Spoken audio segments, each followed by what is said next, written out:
Welcome to Biology My Passion. I am Soumya Harikrishna. We started learning the chapter Life Processes. In the previous two parts, we discussed the introduction of life processes, autotrophic nutrition, and also heterotrophic nutrition with emphasis on human digestive system. Now let us move on to respiratory system or respiration. So before we start, are you ready with your paper and pen? If not, please grab one because I will be giving points. Please note down without simply watching. Green plants captured light energy during photosynthesis and stored it in the form of starch. And the stored form of food starch we get while consuming the plants. So once we take in starch in our digestive system, the starch gets converted into glucose ultimately. Then what happens? Through the blood vessels present in the villi, the glucose is taken to different cells in our body. Within the cells, this glucose is broken down to release the energy. For that, what do we need? Oxygen. So it's an oxidation reaction. We are breaking the glucose to release energy. So from where that energy is coming from? It was once a part of sunlight. It was captured by plants, stored in the form of chemical energy. We consumed it. Now we are breaking down to release energy.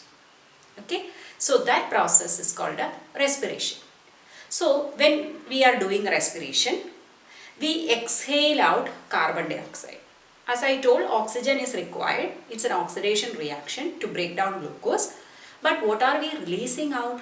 Carbon dioxide is released out. So we have to know whether it is carbon dioxide only we are giving out. So usually in chemistry, for testing presence of carbon dioxide, we have a small experiment. We have to pass carbon dioxide through lime water. Lime water is not lemon juice. Lime water is calcium hydroxide solution. So when you pass carbon dioxide through lime water, it will turn milky in appearance.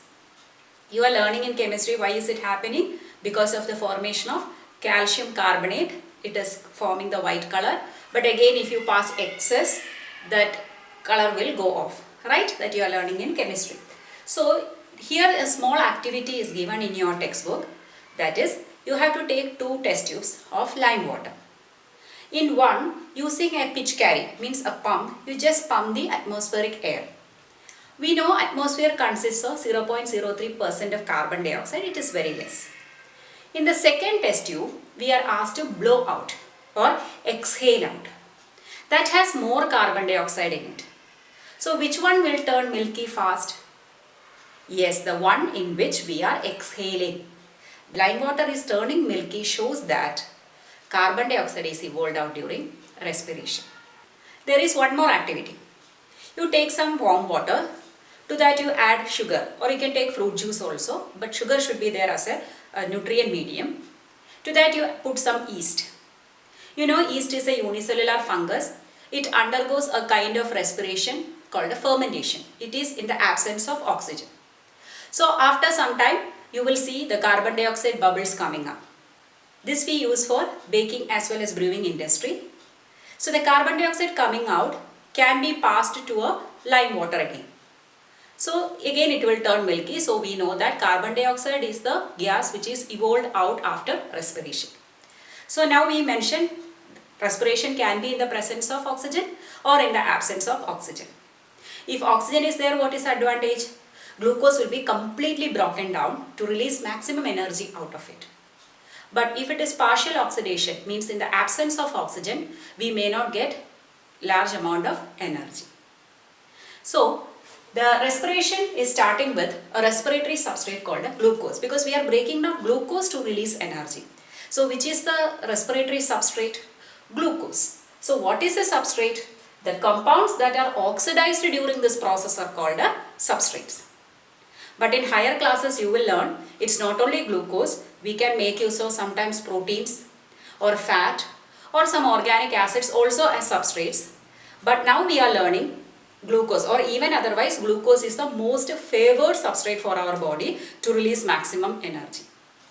This flowchart explains the whole process of respiration, including the types of respiration. So I told you the first the respiration starts with the substrate called glucose. How many carbon atoms are there in glucose? It is a 6 carbon molecule. 6 carbon atoms are there in glucose molecule. So in the first step, glucose gets converted into pyruvic acid. Pyruvic acid otherwise called a pyruvate. Okay. So pyruvic acid has 3 carbon only. So now think, 1 6 carbon is becoming 3 carbon. So number of carbon became half. So how can it be possible? We know that reactants and products should have the same number, right? So here 2 molecules of pyruvic acids are forming. So 1 molecule of glucose gets converted into 2 molecules of pyruvic acid. This process of conversion is called a glycolysis. And where does it take place? It takes place in the cytoplasm. Okay. So the first process of respiration is the conversion of glucose molecule to 2 molecules of pyruvic acid in the cytoplasm, and that process is called glycolysis. Now, for glycolysis, oxygen is not required. So, it is a common step for all types of respiration. Now, what happens to pyruvic acid? That depends upon the presence or absence of oxygen. So, if oxygen is present, this pyruvic acid will be completely oxidized to produce carbon dioxide, water and large amount of energy. This respiration is called aerobic respiration. If oxygen is absent, what happens? Anaerobic respiration. Means respiration in the absence of oxygen. So yeast can carry out anaerobic respiration where only partial breakdown is happening. That is, in the cytoplasm of yeast, carbon dioxide, ethyl alcohol and energy formed. Ethyl alcohol otherwise called ethanol. So when we are making the batter for bread or brewing industry, we are making use of this process where the carbon dioxide in the batter is making the batter or dough very soft. You know, it becomes very fluffy.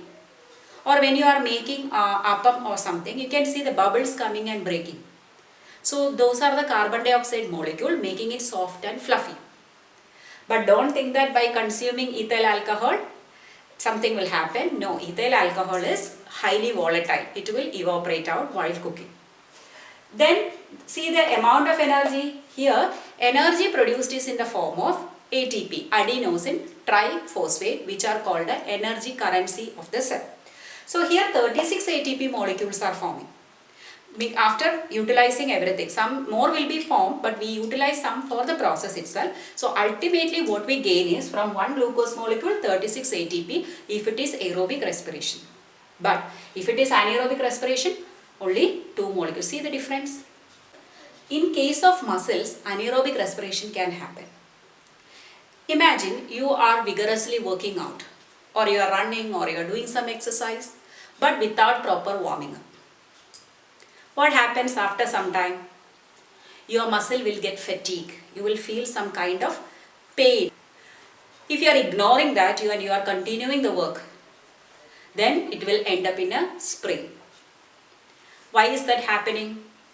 Because the body needs oxygen, but when you are doing vigorous exercise, your muscle cells are not getting enough oxygen to carry out aerobic respiration.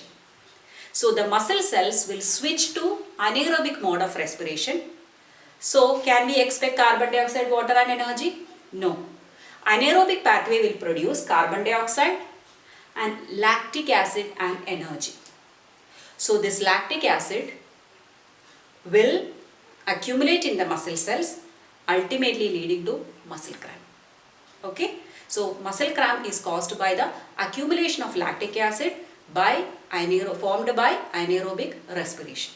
Here also amount of energy formed is only 2 ATP.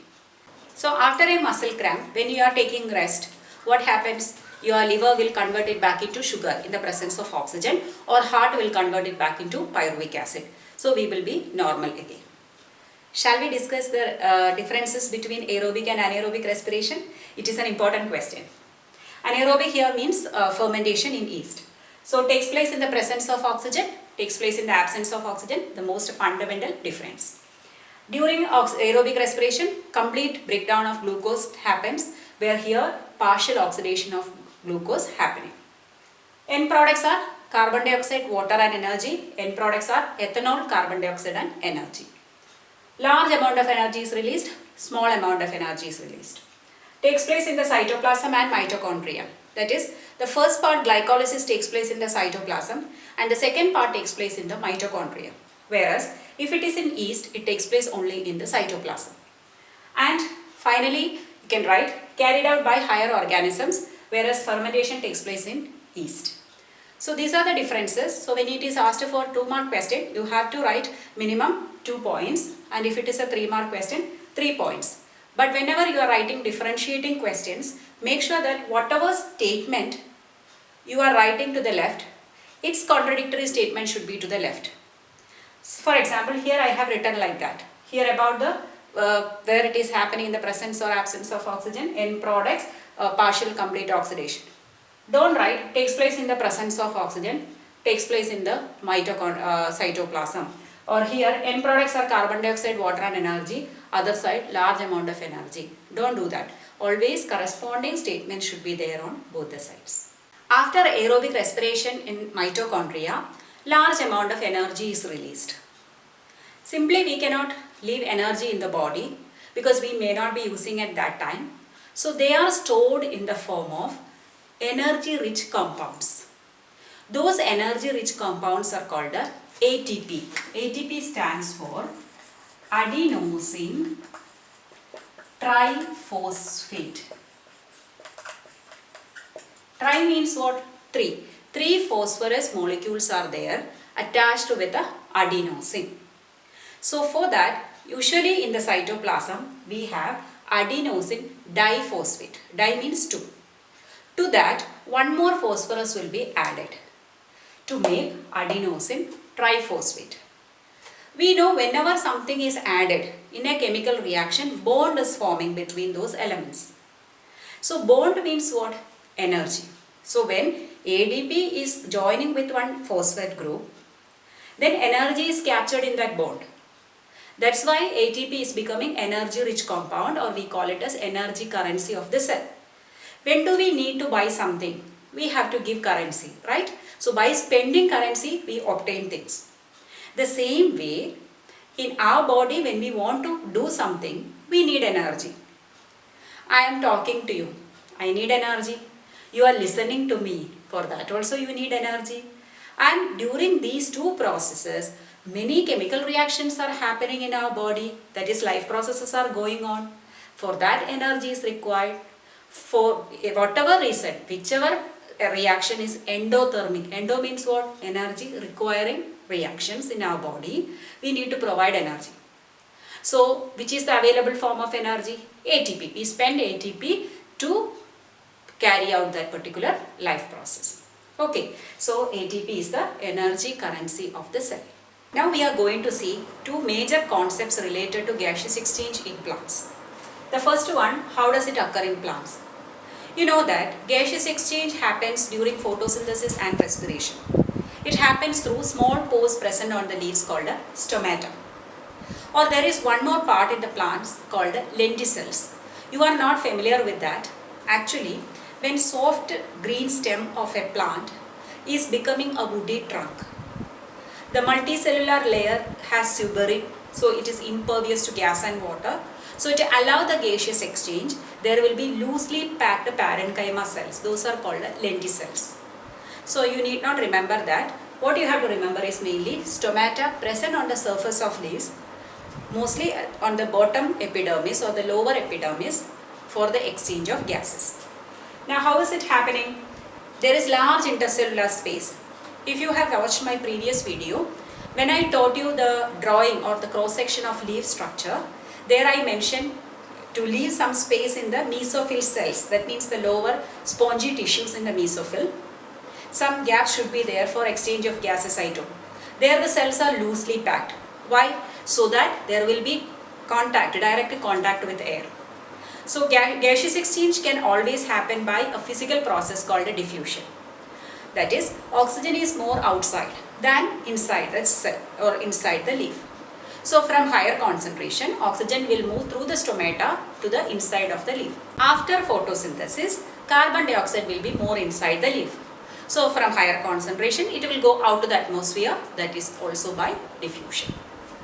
Now another question here is, what are the major gaseous exchange activities in plants during the day and at night? So before we answer this question, first let us remove a wrong notion in our mind, because majority of the students have a feeling or they have understood that animals do respiration, plants carry out photosynthesis. Correct? What is the difference? Respiration, oxygen is taken in, carbon dioxide is given out. Photosynthesis, carbon dioxide is taken in, oxygen is given out. Plants purify the atmosphere by releasing oxygen. But remove that from your mind completely, absolutely. Plants are living organisms. All living organisms respire.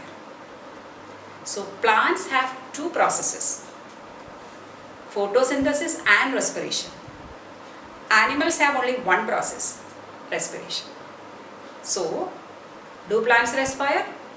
Yes, being living organisms, plants also respire. Okay. So now what happens? Another difference, respiration is happening throughout the day. Whether it is daytime or nighttime, we all respire, plants also respire. But photosynthesis can happen only in the presence of light. So only during daytime, photosynthesis is happening in plants. At night, there is no photosynthesis, but respiration will continue. Understood? So, during daytime, what happens? Carbon dioxide generated during respiration is used up for photosynthesis. Plants do respiration. So, carbon dioxide is coming out of the cell, which will be utilized for photosynthesis. So, there is no need of releasing carbon dioxide out. They will utilize it for carrying out photosynthesis. So, that is why plants release oxygen during daytime, we say. But at night, plants don't have photosynthesis. So, whatever carbon dioxide they are producing, they have to release it out. So, at night, carbon dioxide release is the major activity in plants, but during daytime, oxygen release is the major activity in plants. Now, connected with this, another hot question you can get. Is it advisable to sleep under a huge tree at night? Based on this, you can answer this question. If it is a very huge tree, at night it is releasing carbon dioxide. We need lot of oxygen. So you will be in an environment, if you are sleeping throughout the night, you will be in an environment with the more of carbon dioxide, which can lead to ultimate suffocation. So it is not advisable to sleep under a huge tree at night, because plants also do respiration at night. They are releasing lot of carbon dioxide.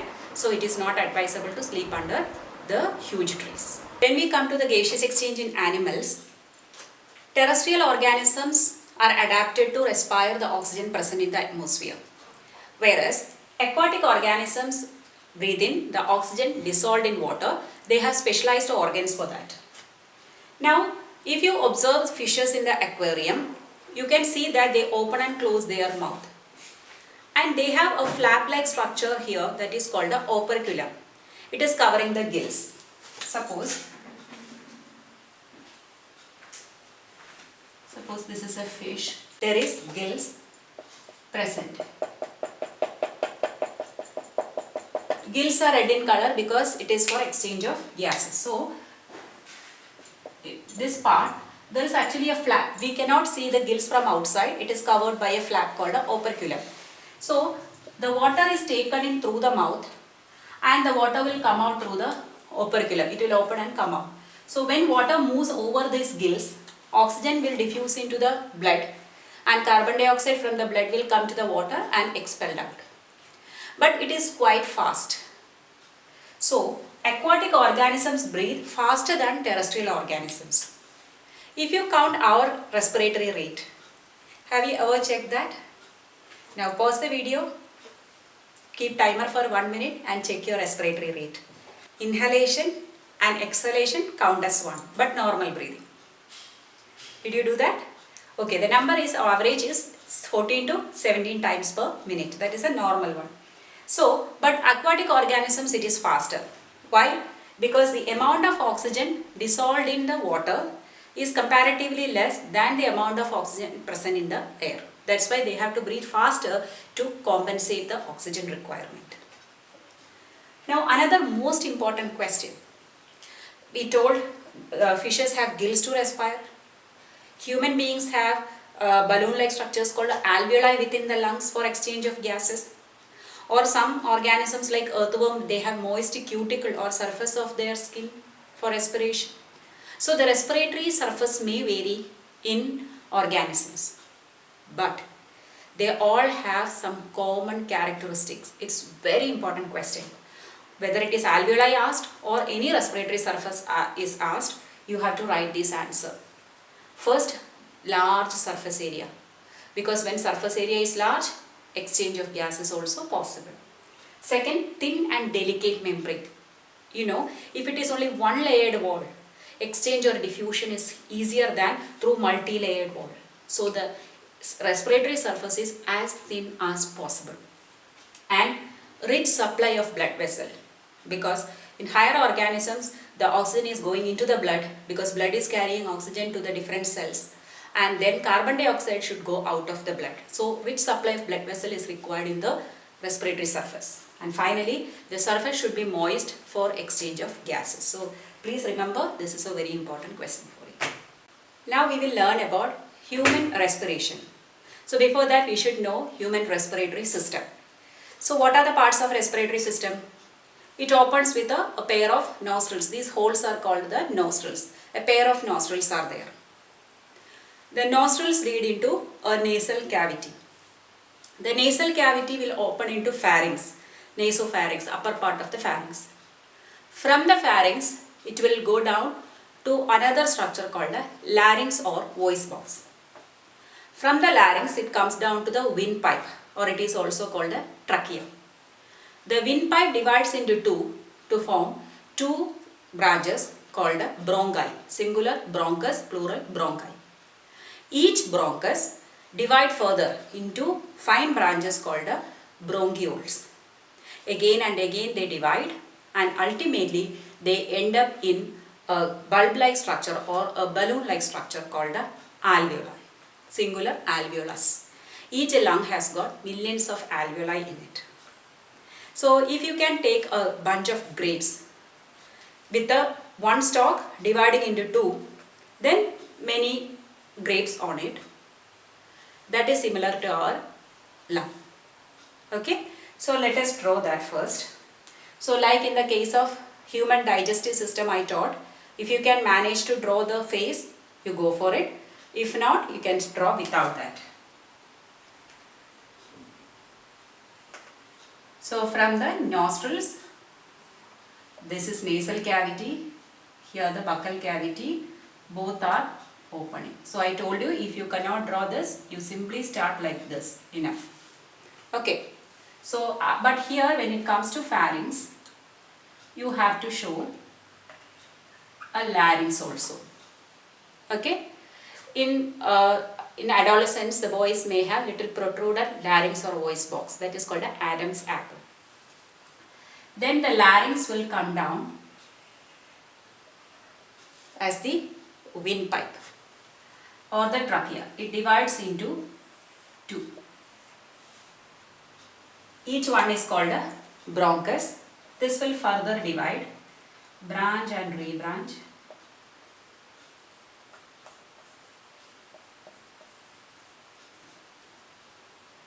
Like this, many branches may be there.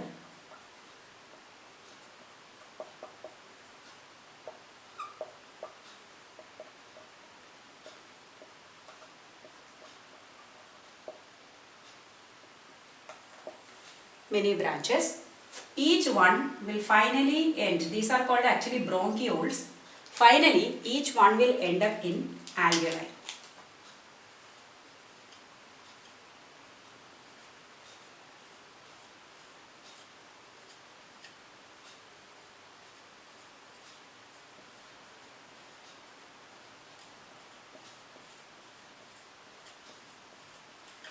When you think about alveoli, you imagine a soap bubble. They are very thin and delicate like a soap bubble. So now these structures are found within a triangular shaped lung.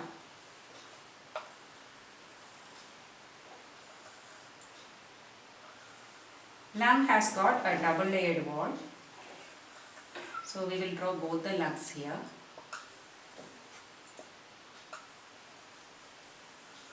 This side heart is stuck there. So this part I am not showing the details, you need to show the details in only one.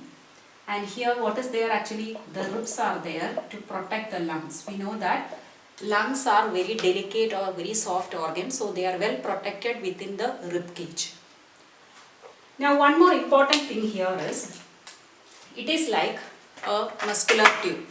So when there is no air passing through it, it may collapse.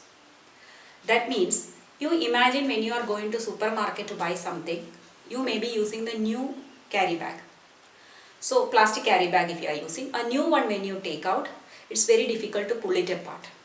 Okay, because it is completely, air is taken in and it is collapsed. But once you pull out, you put the things back, even if you take it out, you cannot bring it back to that situation or condition because air is still there.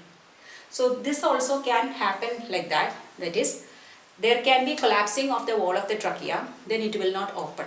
That is fatal. So to keep it always open, even if air is not there,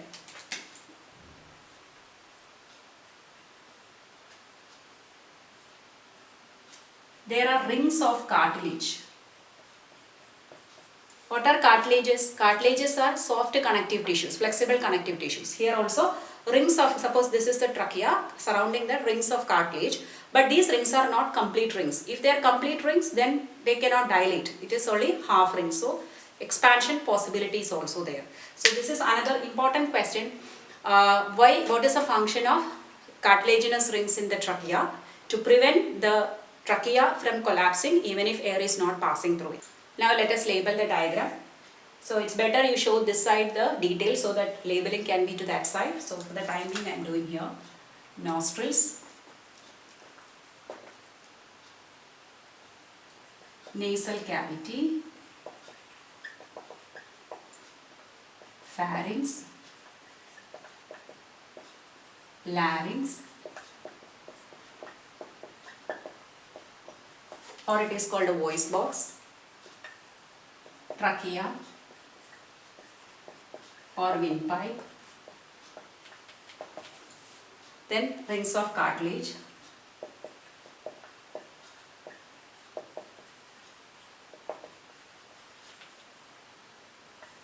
bronchus,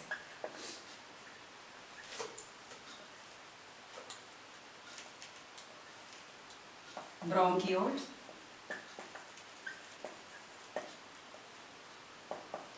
alveolus, singular alveolus, plural alveoli,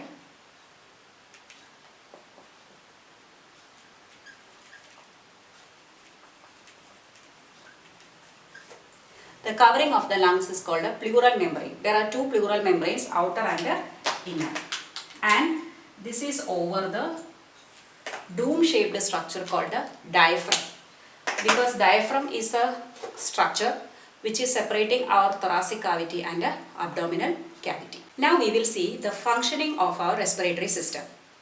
So air is initially taken through the nostrils. It passes through the nasal cavity. If you look inside the nasal cavity, there is fine hair present inside. Also mucus coating is there. Both these are needed for us because fine hair will filter all the dust particles present in the air in case we are inhaling the air with the dust, or also trap microbes, whereas mucus moistens the air and it will pass through the tubular part. When it is passed through the tubular part, the air is made warm also to match with the body temperature. It will come to the pharynx. From pharynx it goes to the larynx or the voice box. In the voice box, it is a cartilaginous box which has got cords in it. The vibration of cords help us in making the sound. Then it comes down to trachea, through trachea, bronchus, bronchioles, everything. Inside these structures, tubular structures, cilia are present. It's not only inside the nasal cavity, inside the bronchi and bronchioles also, we have fine hairs or cilia present. They are always showing an upward beating movement because they are removing all the dust particles coming inside in an upward motion. It will be brought to the pharynx region. Then we swallow it. But in the stomach, hydrochloric acid will neutralize it, or it will kill the microbes if present. Here comes the problem for smokers. When you take only one puff, even a single puff from a cigarette, next 4 to 5 hours, the cilia won't beat. So during that time, whatever you are inhaling will directly go to your lungs, damaging your lungs.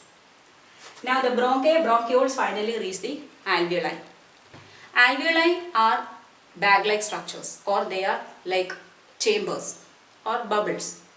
Inside that, the air will come and fill. They have a very thin wall like a bubble, soap bubble. Over that, there is rich supply of blood vessels. So, I'll show you an example. When I am inhaling, imagine my air is going through the trachea, bronchi, bronchioles. It is going through my hand. This hand is considered as the bronchiole, and it is reaching the alveolus. Inside the alveolus, now oxygen is filled. Imagine my fingers are the blood vessels. This blood has more of carbon dioxide, whereas inside alveolus, oxygen is more. So oxygen will go from the alveolus to the blood, that is higher concentration to lower concentration, and from the blood, carbon dioxide will come to the alveolus. It will be exhaled out. Okay, so exchange of gases taking place between the alveolar air and the blood vessel. Now the blood vessel has oxygen in it. Who is receiving that? Hemoglobin. We have a red pigment called hemoglobin in our RBC, which is giving red color to the blood. This hemoglobin can carry oxygen. So when the oxygen is coming from the alveolus, hemoglobin will tell, okay, come, I will drop you to the tissues. Because this oxygen has to ultimately reach the tissues for respiration. Their glucose is waiting to get broken down. So hemoglobin is like a vehicle carrying it. Each hemoglobin can carry 4 oxygen molecules. So hemoglobin will take, okay, 4, go. Another 4, go. Like that they will take the oxygen. By binding together, hemoglobin combines with oxygen to form oxyhemoglobin. But once they reach the tissues, inside the tissue oxygen is less, whereas in the blood oxygen is more. So it will dissociate. Oxygen will go into the tissues. Now hemoglobin is free. Carbon dioxide is waiting there to come back to the alveolus. But hemoglobin does not have much affinity with the carbon dioxide. So, majority of carbon dioxide is coming in the form of dissolved form in plasma. Plasma is a fluid part of blood. So, oxygen from the lungs is carried to the tissues with the help of hemoglobin. Carbon dioxide from the tissues are brought back to the lungs with in the form of dissolved form of carbon dioxide in the plasma. So, with this, we have come to an end of respiration.